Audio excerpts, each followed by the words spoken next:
To read Chapter 11, Journey to Dream Country. After the mad frobscottle party was over, Sophie settled herself again on top of the enormous table. "You is feeling better now?" asked the big friendly giant. "Much better, thank you," Sophie said. "Whenever I is feeling a bit scrotty," the BFG said, "a few gollops of frobscottle is always making me hopscotchy again." "I must say it's quite an experience," Sophie said. "It's a Raz Twizzler," the BFG said. "It's gloriumptious." He turned away and strode across the cave and picked up his dream-catching net. "I is galloping off now," he said, "to catch some more wopsy-whiffling dreams for my collection. I is doing this every day without missing. Is you wishing to come with me?" "No, not me, thank you very much," Sophie said. "Not with those other giants lurking outside." "I is snuggling you very cozy into the pocket of my waistcoat," the BFG said. "Then no one is seeing you." Before Sophie could protest, he had picked her up off the table and popped her into the waistcoat pocket. There was plenty of room in there. "Is you wishing for a little hole to peep out from?" he asked her. "There's one here already," she said. She had found a small hole in the pocket, and when she put one eye close to it, she could see out very well indeed. She watched the BFG as he bent down and filled his suitcase with empty glass jars. He closed the lid, picked up the suitcase in one hand, took the pole with the net on the end in the other hand, and marched towards the entrance of the cave. As soon as he was outside, the BFG set off across the great hot yellow wasteland where the blue rocks lay and the dead trees stood and where all the other giants were skulking about. Sophie, squatting low on her heels in the pocket of the leather waistcoat, had one eye glued to the little hole. She saw the group of enormous giants about 300 yards ahead. "Hold your breaths," the BFG whispered down to her. "Cross your figglers. Here we go. We is going right past all these other giants. Is you seeing that whopping great one, the one nearest to us?" "I see him," Sophie whispered back, quivering. "That is the horriblest of them all, and the biggest of them all. He is called the flesh-lump-eating giant." "I don't want to hear about him," Sophie said. "He is 54 feet high," the BFG said softly as he jogged along, "and he is swallowing human beings like they is sugar lumps, 2 or 3 at a time." "You're making me nervous," Sophie said. "I is nervous myself," the BFG whispered. "I always gets as jumpsy as a jog hopper when the flesh lump eating giant is around." "Keep away from him," Sophie pleaded. "Not possible," the BFG answered. "He is galloping easily 2 times as quicksy as me." "Shall we turn back?" Sophie said. "Turning back is worse," the BFG said. "If they is seeing me running away, they is all giving chase and throwing rocks." "They would never eat you, though, would they?" Sophie asked. "The giants is never guzzling other giants," the BFG said. "They is fighting and quarreling a lot with each other, but never guzzling. Human beings is more tasty to them." The giants had already spotted the BFG, and all heads were turned, watching him as he jogged forward. He was aiming to pass well to the right of the group. Through her little peephole, Sophie saw the flesh lump-eating giant moving over to intercept them. He didn't hurry. He just loped over casually to a point where the BFG would have to pass. The others loped after him. Sophie counted 9 of them altogether, and she recognized the blood bottler in the middle of them. They were bored. They had nothing to do until nightfall. There was an air of menace about them as they loped slowly across the plain with long, lolloping strides heading for the BFG. "Here comes the runty one," boomed the flesh lump eater. "Ho-ho there, runty one. Where's you splatch winkling away to in such a hefty hurry?" He shot out an enormous arm and grabbed the BFG by the hair. The BFG didn't struggle. He simply stopped and stood quite still and said, "Be so kind as to be letting go of my hair, flesh lump eater." The flesh lump eater released him and stepped back a pace. The other giants stood around, waiting for the fun to start. "Now then, you little grub squiffler," boomed the flesh lump eater. "We is all of us wanting to know where you is galloping off to every day in the daytime.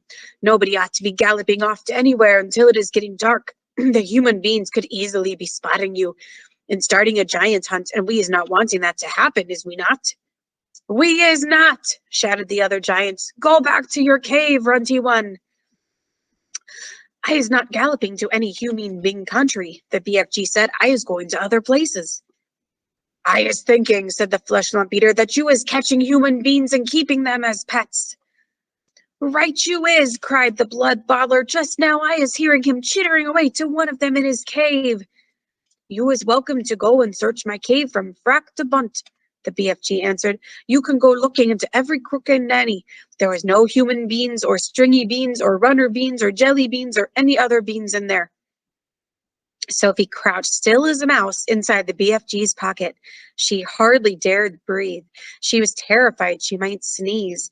The slightest sound or movement would give her away.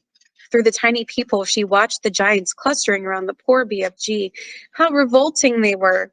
All of them had piggy little eyes and enormous mouths. When the flesh lump eater was speaking, she got a glimpse of his tongue. It was jet black, like a slab of black steak. Every one of them was more than twice as tall as the BFG.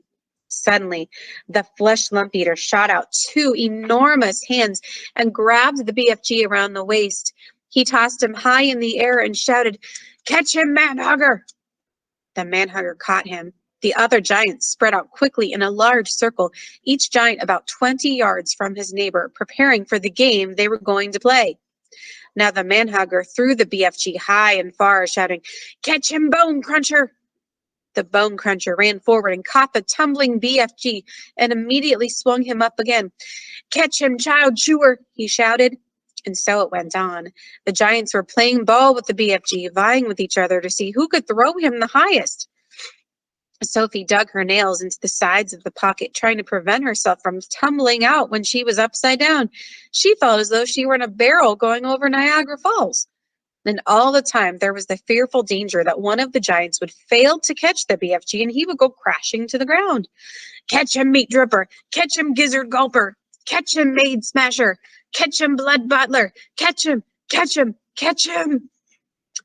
In the end, they got bored with this game. They dumped the poor BFG on the ground. He was dazed and shattered. They gave him a few kicks and shouted, "Run, you little runt! Let us be seeing how fast you is galloping!" So the BFG ran. What else could he do?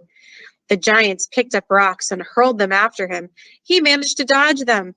"Ruddy little runt!" they shouted. "Truggy little twit! Shrively little shrimp! Mucky little midget!" Here's a picture of the monsters playing ball with the BFG. And Sophie hopes she doesn't fall out. "Squabby little squib! Grubby little grub!" At last, the BFG got clear of them all, and in another couple of minutes, the pack of giants was out of sight over the horizon. Sophie popped her head up from the pocket. "I didn't like that," she said. "Whew," said the BFG. "Whew and far between. They was in a nasty crouching mood today, was they not? I is sorry you was having such a whirligig time." "No worse than you," Sophie said. "Would they ever really hurt you?" "I isn't ever trusting them," the BFG said. "How do they actually catch the humans that they eat?" Sophie asked. "They is usually just sticking an arm in through the bedroom window and snitching them from their beds," the BFG said. "Like you did to me?" "Ah, but I isn't eating you," the BFG said. "How else do they catch them?" Sophie asked. "Sometimes," the BFG said, "they is swimming in from the sea like fishies, with only their heads showing above the water, and then out comes a big hairy hand and grabbles someone off the beach." "Children as well?" "Often chidlers," the BFG said, "little chidlers who is building sandcastles on the beach. That is who the swimling ones are after. Little chidlers is not so tough to eat as old grandmama. So says the child chewing giant." As they talked, the BFG was galloping fast over the land. Sophie was standing right up in his waistcoat pocket now, holding onto the edge with both hands. Her head and shoulders were in the open, and the wind was blowing in her hair. "How else do they catch people?" she asked. "All of them is having their own special ways of catching the human being," the BFG said. "The meat-dripping giant is preferring to pretend he is a big tree growing in the park. He's standing in the park in the dusky evening, and he's holding great big branches over his head. And there he is waiting until some happy families is coming to have a picnic under the spreading tree. The meat-dripping giant is watching them as they lay out their little picnic, but in the end, it is the meat dripper who is having the picnic." "It's too awful," Sophie cried. "The gizzard gulping giant is a city lover," the BFG went on. The gizzard gulper's lying high up between the roof of houses in the big cities. He's lying there snuggy as a sniggler and watching the human beings walking on the street below. And when he sees one that looks like it has a wopsy good flavor, he grabs it. He's simply reaching down and snitching it off the street like a monkey taking a nut. He says it is nice to be able to pick and choose what you is having for your supper. He says it is like choosing from a menu. Don't people see him doing it? Sophie asked. Never is they seeing him. Do not forget it is dusky dark at this time. Also, the gizzard gulper has a very fast arm. His arm is going up and down quicker than Squinker's. But if all these people are disappearing every night, surely there is some sort of an outcry, Sophie said. The world is a whopping big place, the BFG said. It has 100 different countries. The giants is clever. They is careful not to be skididdling off to the same country too often. They is always switch fiddling around. Even so, Sophie said. Do not forget, the BFG said, that human beings is disappearing everywhere all the time, even without the giants guzzling them up. Human beings is killing each other much quicker than the giants is doing it. But they don't eat each other, Sophie said. Giants isn't eating each other either, the BFG said, nor is giants killing each other. Giants is not very lovely, but they is not killing each other. Nor is crocodile dillies killing each other crocodile gillies, nor is pussycats killing other pussycats. They kill mice, Sophie said. But they is not killing their own kind, the BFG said. Human beings is the only animals that is killing their own kind. Don't poisonous snakes kill each other? Sophie asked. She was searching desperately for another creature that behaved as badly as the human. Even poisonous snakes never kills each other, the BFG said, nor is the most fearsome creatures like tigers and rhinoceroses.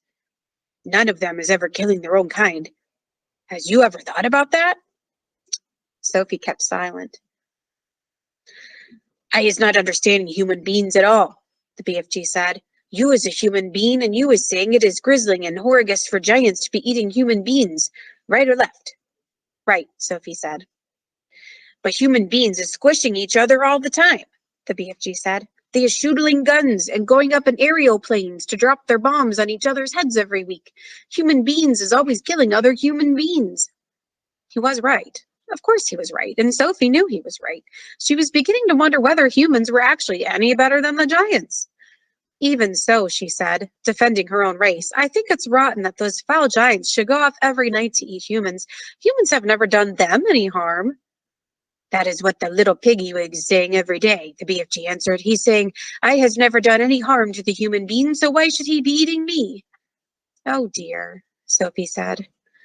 The human beings is making rules to suit themselves, the BFG went on, but the rules they is making do not suit the little piggy-wiggies. Am I right or left? Right, Sophie said. Giants is also making rules. Their rules is not suiting the human beings. Everybody is making his own rules to suit himself. But you don't like it that those beastly giants are eating humans every night, do you? Sophie asked. I do not, the BFG answered firmly. One right is not making two lefts. Is you quite cozy down there in my pocket? I'm fine, Sophie said. Then suddenly, once again, the BFG went into that magical top gear of his.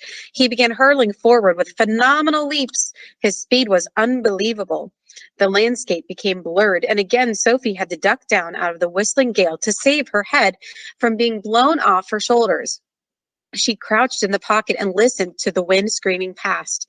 It came knifing in through the tiny peephole in the pocket and whooshed around her like a hurricane. But this time the BFG didn't stay in top gear long. It seemed as though he had some barrier to cross, a vast mountain perhaps, or an ocean, or a great desert. But having crossed it, he once again slowed down to his normal gallop, and Sophie was able to pop her head up and look out once more at the view. She noticed immediately that they were now in an altogether paler country.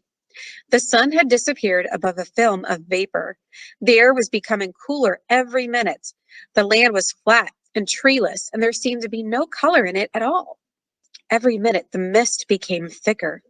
The air became colder still, and everything became paler and paler until soon there was nothing but gray and white all around them. They were in a country of swirling mists and ghostly vapors. There was some sort of grass underfoot, but it was not green. It was ashy gray. There was no sign of a living creature and no sounds at all, except for the soft thud of the BFG's footsteps as he hurtled on through the fog. Suddenly, he stopped. "We is here at last," he announced. He bent down and lifted Sophie from his pocket and put her on the ground. She was still in her nightie and her feet were bare. She shivered and stared around her at the swirling mists and ghostly vapors. "Where are we?" she asked. "We is in dream country," the BFG said. "This is where all dreams is beginning."